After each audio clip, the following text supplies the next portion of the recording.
Muhammad ini kan pikun. Oh, tapi pikun, tapi bisa menghafal. Loh, justru dari pikunnya Muhammad itu terbukti kalau dia tuh nggak bisa ngafal. Terus apa yang diandalkan? Nggak bisa menulis, nggak bisa membaca, nggak bisa menghafal juga. Iya memang nggak ada bang. Yang mau diandalkan apa yang diandalkan? Subhanallah, tidak ada kapok-kapoknya penghujat Islam ini. Kemarin beberapa hari ke belakang kami sudah tampilkan ada penghujat Islam. Nah sekarang ya ikhwah, ini sedang viral lagi penghujat Islam satu ini, dan katanya namanya sudah diketahui namun rasanya kurang abdul ya ikhwah. Kalau misalkan kita tidak meluruskan dan kita tidak membantah segala fitnah dan subhatannya. Kita akan saksikan video selengkapnya ya ikhwah. Assalamualaikum warahmatullahi wabarakatuh. Sahabat Asik Ngaji, semoga semuanya dalam satu walafiat dan senantiasa ada dalam lindungan Allah Subhanahu wa taala. Amin ya rabbal alamin. Baik ikhwah, kami kabarkan kembali ada seorang penghujat yang begitu sangat lancang kepada baginda Nabi besar Muhammad sallallahu alaihi wasallam. Dia mengatakan pikun kepada Nabi sallallahu alaihi wasallam. Baik ikhwah, kita akan dengarkan terlebih dahulu bagaimana orang ini ketika menghujat Nabi sallallahu alaihi wasallam, dan bukan hanya itu saja ikhwah. Ternyata masih banyak hujatan-hujatannya, dan kemudian kami hanya tampilkan ini terlebih dahulu. Kita akan reaksi juga di kesempatan yang lainnya, dan kita akan jawab segala fitnah dan tuduhannya kepada Islam, wabil khusus kepada baginda Nabi besar Muhammad sallallahu alaihi wasallam. Begitu sangat luar biasa lancangnya mereka ya ikhwah. Baik, kita akan lanjutkan terlebih dahulu bagaimana video selengkapnya ya ikhwah. Silakan. Itu. Kiamat, kalau itu sepanjang sepengetahuan kiamat, kalau Al-Quran yang dibakar pada zaman Utsman bin Affan ya, itu apa? Gara-gara apa kiamat? Karena memang ditemukan berbeda-beda, dan itu menimbulkan harus dikumpulkan lagi mushaf-mushaf dari Fatimah, dari Aisyah ya, dari Zaid dan seterusnya. Dan akhirnya ketika ditemukan di tulang-tulang ya, di pelepah kurma, itu ternyata berbeda-beda. Itu saya ada itu buku tentang kanonisasi Al-Quran itulah. Di situ dijelaskan seperti itu, dan ketika sudah dibuatkan Al-Quran versinya Utsman itu melalui Zaid ya, tetapi itu juga dibantu oleh 12 orang ya sahabat saat itu. Akhirnya bukti-buktinya semua dibakar. Karena apa? Karena mereka mengatakan kalau itu masih ada dihafal sama mereka, itu akan membuat perdebatan, perseteruan. Dan dari zamannya Muhammad itu sudah ada perseteruan, dan itu bukan bicara dialek, bukan. Perseteruan karena apa?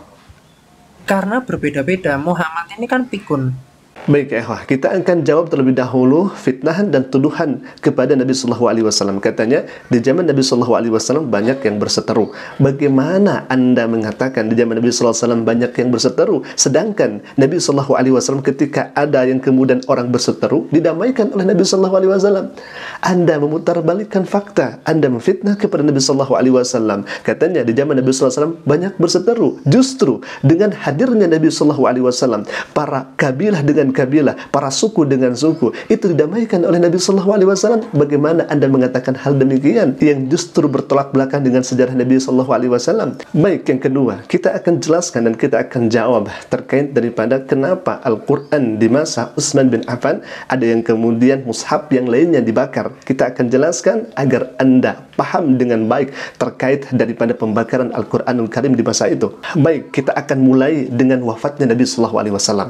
Ketika Nabi sallallahu alaihi wasallam wafat, Al-Quran ada yang mencampurkan dengan keterangan atau dengan penjelasan hadis Nabi sallallahu alaihi wasallam. Memang nyatanya baik ketika ada ayat Al-Quran kemudian di bawahnya ada penjelasan Nabi sallallahu alaihi wasallam, baik, luar biasa. Akan tetapi ini Al-Quran tidak boleh kemudian untuk dicampur adukan. Maka terjadilah yang kemudian kodifikasi Al-Quran. Itu penyebab yang pertama. Yang kedua adalah tatkala Nabi sallallahu alaihi wasallam wafat, kemudian ada lahjah, ada dialek ketika membaca Al-Quranul Karim. Ini bukan hanya dialek saja ya ikhwah, tetapi ini sudah berkembang. tatkala dialek ini di zaman Nabi Shallallahu Alaihi Wasallam tidak masalah, karena memang dialek itu, cara baca Al-Quran itu bersambung kepada baginda Nabi besar Shallallahu Alaihi Wasallam.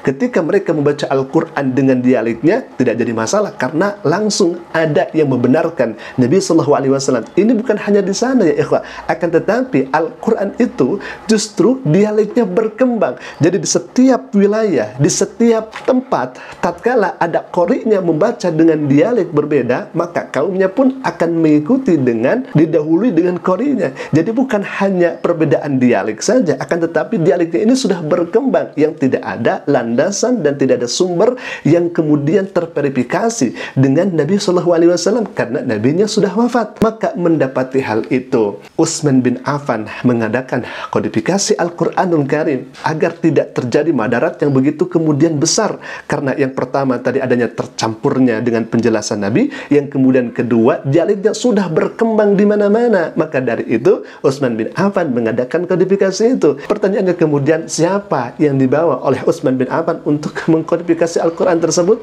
Tiada lain dan tiada bukan adalah sahabat Nabi Shallallahu Alaihi Wasallam yang begitu paham terhadap ayat suci Al-Quranul Karim, dan yang kemudian beliau hafal Al-Quranul Karim dengan sangat luar biasa. Siapa beliau? Mereka yang pertama adalah Zaid bin Sabit. Siapa Zaid bin Sabit ini? Zaid bin Sabit ini adalah sekretarisnya baginda Nabi besar Muhammad Sallallahu Alaihi Wasallam, juru tulisnya. Yang kemudian yang kedua adalah Abdullah bin Zubair, dan yang ketiga adalah Sa'ad bin Abi Waqqas, dan yang keempat adalah Abdurrahman bin Harith. Mereka adalah paham dan hafal terhadap Al-Quranul Karim. Bahkan sebelumnya beliau ini sudah mengkodifikasi Al-Quran yang selesai di tahun 12 Hijriah di zaman Abu Bakar As-Siddiq, yang disebut dengan Mushaf Al-Bakariyah, yang disimpan oleh istri Nabi Sallallahu Alaihi Wasallam, yaitu adalah Sayyidah Hafsah. Sejarah sudah sampaikan ini, tetapi kenapa Anda justru membolak-balikan fakta yang sebenarnya? Baik ya ikhwah, kita akan lanjutkan ke video berikutnya terkait daripada Nabi Sallallahu Alaihi Wasallam pikun ya ikhwah. Kita akan saksikan terlebih dahulu, silakan. Ahmad ini kan pikun. Oh, tapi pikun, tapi bisa menghafal. Loh, justru dari pikunnya Muhammad itu terbukti kalau dia tuh nggak bisa ngafal. Terus apa yang diandalkan? Nggak bisa menulis, nggak bisa membaca, nggak bisa menghafal juga. Iya memang nggak ada bang. Yang mau diandalkan, apa yang diandalkan? Subhanallah, begitu sangat luar biasa fitnahan dan begitu sangat luar biasa tuduhan yang disampaikan oleh oknum non-muslim ini ya ikhwah. Na'udzubillah, saya tidak habis pikir terhadap orang-orang yang semacam ini ya ikhwah. Baik, walaupun demikian kita akan jawab dan kita akan bantah semuanya. Yang pertama tadi, Nabi Shallallahu Alaihi Wasallam pikun. Bagaimana Nabi Shallallahu Alaihi Wasallam dikatakan pikun, sedangkan Al-Quran di dalamnya tidak ada kontradiksi sedikit pun? Kalau misalkan Nabi pikun, maka Al-Quran yang kemudian 114 surat dan 30 juz banyaknya pasti akan ada kontradiksi. Akan tetapi oknum-oknum di agama Anda sampai sekarang ketika mengklaim bahwa Al-Quran kontradiksi, maka ulama-ulama Islam mengatakan itu semua dapat dibantah dengan mudah. Artinya apa? Tidak ada kontradiksi. Semua yang diklaim kata kaum Anda itu kontradiksi, semuanya sudah dibantah oleh ayat-ayat Al-Quran juga.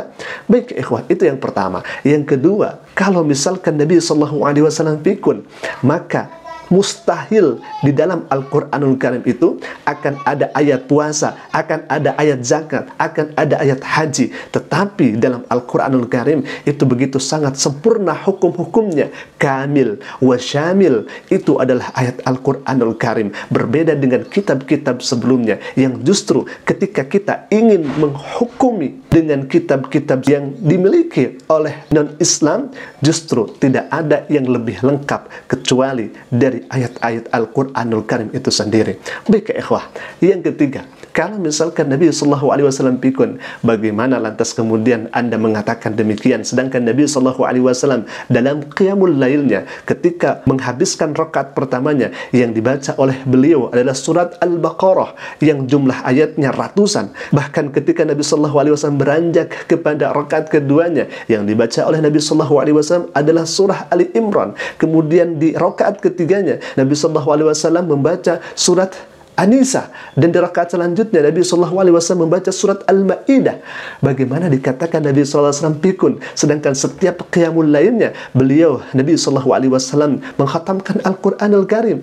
Lantas kemudian selanjutnya, kalau misalkan Nabi SAW pikun, bagaimana Anda mengatakan demikian, sedangkan Nabi SAW setiap Ramadannya mengkhatamkan Al-Quran langsung disetorkan kepada malaikat Jibril alaihissalam. Mohon maaf, Anda yang mungkin pikun sehingga tidak tahu bagaimana kebenaran sejarah itu sendiri. Ikhwafillah, inilah bantahan kami terhadap mereka-mereka yang membuat syubhat kepada Islam.